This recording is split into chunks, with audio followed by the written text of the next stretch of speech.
Alam nyo ba na dahil lang sa maliit na wire na ito ay kayang maalis ang iyong singsing na siyang dahilan kung bakit namamaga ang iyong daliri?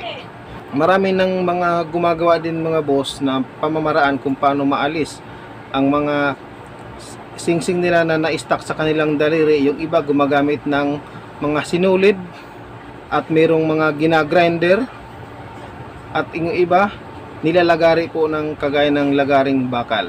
Mga singsing kayo na na-stuck na dyan sa inyong mga daliri, so yun ang sinasabi ko sa inyo, tungo kayo sa mga jewelry repair shop.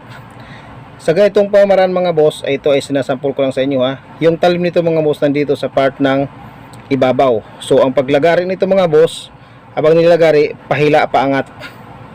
Okay, nakaganyan yung daliri niyo mga boss. Habang nilagari niyan mga boss ay hinihila yan paangat kasi yung talim niyan mga boss ay nandito sa ibabaw. So ginaganito lang yan